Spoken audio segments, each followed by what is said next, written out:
রাজ্যপালের উপস্থিতিতে শান্তিরবাজার মুকুট অডিটোরিয়ামে অনুষ্ঠিত হয় উদ্যম সমাগম। Tripura industrial development corporation limited TIDCL এর উদ্যোগে শান্তিরবাজার মুকুট অডিটোরিয়ামে অনুষ্ঠিত হয় জেলাভিত্তিক উদ্যম সমাগম। এই অনুষ্ঠানে প্রধান অতিথি হিসেবে উপস্থিত ছিলেন ত্রিপুরা রাজ্যের রাজ্যপাল ইন্দ্রসেনা রেড্ডি নাল্লু।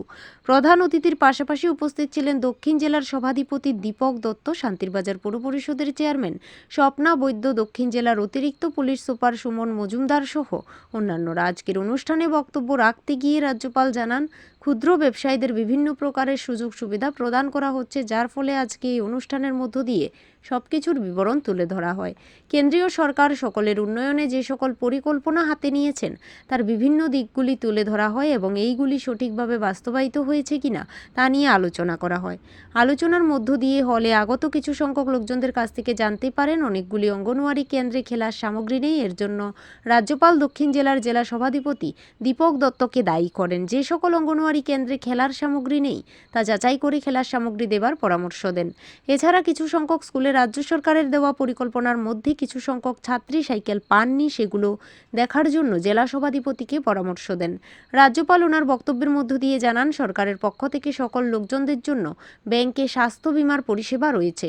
এই বীমা সকলকে করার জন্য পরামর্শ প্রদান করেন।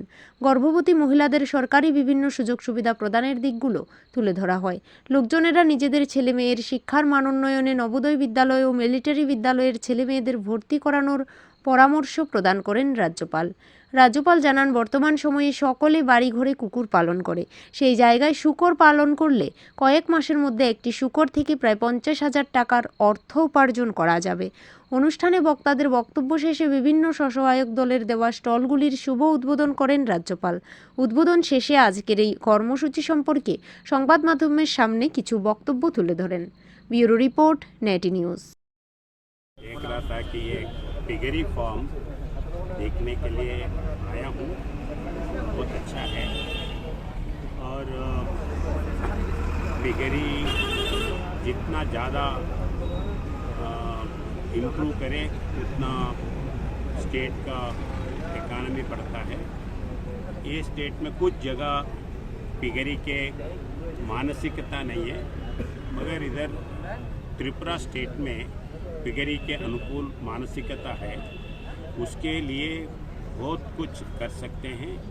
अभी शुरू हुआ है, आर्टिफिशियल इंसेमिनेशन भी करके ज़्यादा से ज़्यादा पिगलेट्स, और मैं यही बोल रहा हूँ कि गांव में हर घर में कम से कम एक पिगलेट हो तो साल में कम 50,000 रुपया बेनिफिट मिल सकता है। उस दिशा में एनकरेज होने के लिए मैं बार बार बोल रहा हूँ और बहुत